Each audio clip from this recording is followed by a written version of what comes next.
This is Game Day Live Overtime, sponsored by Michael's Italian Feast with Kurt Pegler and Patrick Cunningham. Week number 7 of the high school football season. The playoffs are getting closer. Big games on the schedule in week 7. And welcome to Game Day Live Overtime. I'm Kurt Pegler. And I'm Patrick Cunningham. We start with a game in the Mid-Illini that has huge implications in the race for the conference title. It does. It's conference leader Washington at 4-0, playing host to Dunlap, which is the game off the lead at 3-1. Dunlap with a first quarter field goal for a 3-0 lead. But here's a big play on 4th and 7 in the second quarter for the Panthers. Tyler Humphrey looks like he's in trouble. Pitches to A.J. Jones on the option. He gets the first down. That keeps the drive alive. That was a big play because moments later, it's Hunter Reed, and get used to his name. He goes in from a yard out. The Panthers on their way to scoring 24 straight points to answer that Dunlap field goal. Final play of the first half, this is junior kicker Devin Miller. A 52-yard field goal that he nails comfortably. That's a Washington school record, and that gives the Panthers a 17-3 halftime advantage. Reed, meanwhile, was terrific. 235 yards and 4 touchdowns. This is from 39 yards out to make it 24-3. Each team adds a fourth quarter score. Washington still rules the Mid-Illini. 31-10, the Panthers win it. Pekin tied for second in the Mid-Illini on the road at Canton. Dragons are rolling early, 21-0 beginning of the second quarter. Ty Jackson right up the gut and in for 6. Next Canton drive, Lakin Otto slings one over the middle to Drake Hafner. Makes a nice grab, but the Canton drive would stall. Dragons are moving again, though. Brogan Benassi to Ty Jackson on the screen. Going to rumble his way for 23 yards and a Dragon first down. A few plays later, then, Benassi going to drop a dime down the sideline. Gabriel Sherwin nearly slips, but he still makes the grab. Dragons cap off the drive with a score. They go on to win 42-7. Metamora on the road. At Limestone in Mid-Illini Conference play, the Redbirds in the red zone. Avery Grebner fakes the handoff, and he hits Eden Cote on the next slant into the end zone. 15-0, Metamora's up early. Second quarter now. Evan Kyle's going to take the handoff. He's going to spin through some tacklers. Watch this big hit at the end of the play. Bang! But he hangs on to the football, and on the next play, he's rewarded. He gets his name called. He gets into the end zone. It's part of a Metamora 43-0 win over the Rockets. East Peoria at home to play Morton. Third quarter action. Potter's already up big. Here's Vian Seams taking the handoff, and he finds some open field. Eventually tackled, but not before a huge gain for Morton. A few plays later, Isaac Davis going to find Silas Steffen here, but he's going to get the ball stripped. But how about the awareness here from Matt Sander? Falls on top of it in the end zone. Way to pay attention, and it is a big win for Morton, 64-7. In the Big 12, a matchup of 2 teams in the top third of the standings. That would be Notre Dame and Bloomington squaring off. 30 seconds left in the half, and the Raiders are ahead 14-7. Rob Lanier adds to the lead. He takes the handoff, short goal line touchdown that puts the Raiders up 20-7 after the missed extra point. Irish with a chance to strike right before the half. Jack Hanley finds a gap in the middle. He races to the sidelines. A big play here. Seemingly no defender in sight to stop him, but Jamari Randolph prevents the touchdown. A big play. Hanley's taken out of bounds, a 68-yard run, but the Irish unable to score before the half. Second half now. The Purple Raiders on offense. It's A.J. Cadron fakes the throw. He hands it off to Lanier. He breaks a tackle, breaks another, drags a couple of defenders with him. Eventually brought down after a gain of 20. Bloomington caps off the drive with another short TD run from Lanier. He had a big night, and it's a big night for Bloomington, and a 34-7 win over the Irish. Normal Community Ironman hosting the Danville Vikings. Danville has the ball here, but not for long. This pass going to be intercepted by the senior Jace Wilson, and he has gone down the sidelines. This is a pick 6 for Normal Community. So you like defense? Well, how about we give you another? This time it's going to be Craig Bennett. He gets the interception, and he wants 6 as well. He's going to go score, and it's a touchdown. 71-12. Normal Community wins. Normal West taking on Manual at Peoria Stadium, and Cooper Temples takes the direct snap. He gets upfield. Some nice yardage here. Normal West ran the football a lot on the opening drive, but then a few plays later, after all those running plays, how about Payne Medford swinging it out to Terrell Jackson? Nice blocking on the screen pass. He's going to find his way into the end zone for a score. Wildcats never look back. They had the lead early, and they win it 49-6. Peoria High can clinch a playoff spot with a win over Champaign Central on the road. And the Lions defense in our highlights tonight as well. Demario Zapata with the interception, comes up from his safety's position, makes that play, and has a nice return for the Lions defense. Hey, the defense pinned Champaign Central deep into their own territory. A tackle for loss of the end zone, and the Lions get a safety. All right, we got to give you some offense for the Lions, right? They've got all those explosive guys, and how about getting the ball out to TQ Webb in the open field?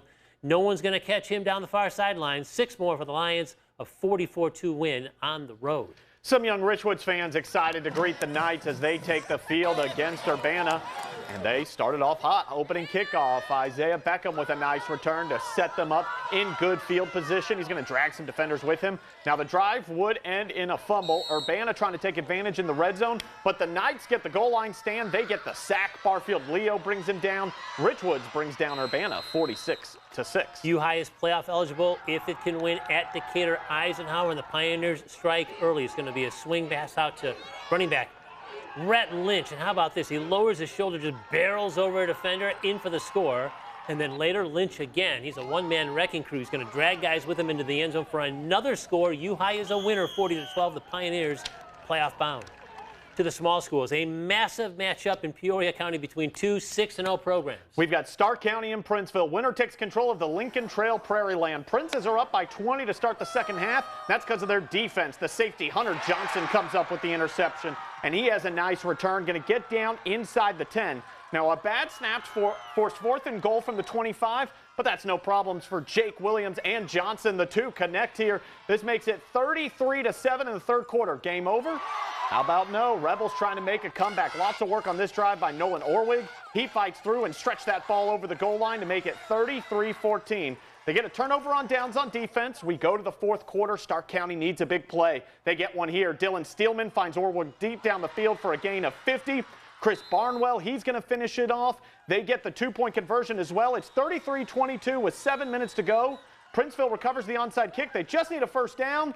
Williams to Brady Day. That is just enough. 4 yards on the play, moves the chains. Princeville is 7-0 with a 33-22 victory. Undefeated Farmington at home against Anawan Weathersfield. Late second quarter, Farmers up 8-6. Lane Wheelwright connects with Jack Gronwald on the screen. Has a convoy in front of him, picks up a first down, but the Farmers would have to punt. Here they are on defense. Look at the effort. Multiple swarming defenders on that play to get the stop. Then a similar looking play from earlier. Wheelwright gets the ball out quickly to Gronwald. Gets the first down. The drive ends with no points. The game almost ends with no points. Farmington wins a squeaker 8-6. Big game with Elmwood Brimfield at home against Macomb, and attacking on the ground early as Todd Hollis's teams always do. Bo Windish gets the give. He races to the outside, delivers the boom here. That's enough for a first down. A few plays later, they're still marching. Lane Johnson gets the call, bursts through the hole, move the sticks for first down. The Trojans knocking on the door. They hand it off to Windish. He gets in, and Elmwood Brimfield with a big win. 31-28 over a good Bombers team. Undefeated Leroy on the road at Warrensburg Latham. Bo Zelenik getting it done early, takes it in himself, picks up the first down down the middle. Leroy now in the red zone. Then later, Zelnick caps off the drive with a QB sneak. They lead 6-0. Next Leroy drive, Stephen Williams says, my turn. Up the middle he goes, dances his way in for 6, and they win 41-7. Tri-Valley would clinch a playoff berth with a win over Ridgeview Lexington. How about this? It's the Vikings version of the tush push. Cole Klein fights his way in for the score. They're back on offense then. Ethan Moore, he's going to uncork one down the sideline. This is going to be to Cade Danko. Extends for the pylon. Great effort there for the score. And Tri-Valley gets the win 42-13. Good ball game in El Paso tonight. DMAC and El Paso Gridley in the heart of Central Illinois. Chiefs with a little razzle-dazzle, flea flicker, pitch it back to the quarterback, Chuck Hathaway. He's going to zip a pass out to Parker Eggenberger. DMAC had a 14-13 lead, but El Paso Gridley with a defensive stop. Hathaway throwing downfield, but Jack Harlan is there for the Titans. The interception and a nice return here. And the Titans turn the turnover into points. Sophomore quarterback Owen Adams keeps it. He scores. EPG wins 19-14 over DMAC. Eureka tries to improve to 7-0 playing at Tremont tonight. First drive for Eureka. Austin Gerber to Torrey Cooper-Schmidt. He's got space to run. He's going to break a tackle and another, and he's gone. Outruns the final defender. That's a 69-yard scoring play to make it 7-0.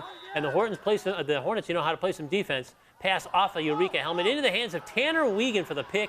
The Hornets are winners again, 7-0 after a 46-14 win at Tremont. IVC hosting Tackle Cancer Night as they host Central Catholic. Matthew Carlock takes the snap for the Saints up the middle as he picks up the first down. Now Matthew Brady is going to take the snap this time. He's going to roll out to his right and complete it to Isaiah Whitaker on the sideline route. That's a first down. Now they're facing 4th and 9 inside the red zone. Brady to a wide open Nathaniel Roberts, the 6'4 fullback, dancing with defenders, throwing guys off of him, and he drags them into the end zone for a touchdown. Saints win 49-28. Olympia with a big game at undefeated Maroa Forsyth, and Olympia strikes early. This play fakes out our camera. It's a Jeremy Lawler give. He's going to burst through the hole, foot race to the end zone that he wins, and it's points for Ole. And Olympia is going to hit a home run play to start the game, right? Then later it's Cohen Alexander gets to the left sideline, sheds a tackle, one man to beat, lowers his shoulder. He gets in, but Olympia in a high-scoring game falls 61-33 at Maroa Forsyth. Now let's take a look at the rest of the games from around the area. Starting in the heart of Central Illinois Conference, Hayworth at home against Tuscola. They fall in a close one, 25-20. Fieldcrest also at home tonight, taking on Gibson City, Melvin Sibley. They fall 43-12. Going over to the Illini Prairie, Pontiac traveling to St. Joe Ogden. They lose 59-8. And in the Lincoln Trail Prairie Land, great game between A-Town and Havana. The Tornadoes come out with a win 36-34 over the Ducks. All right.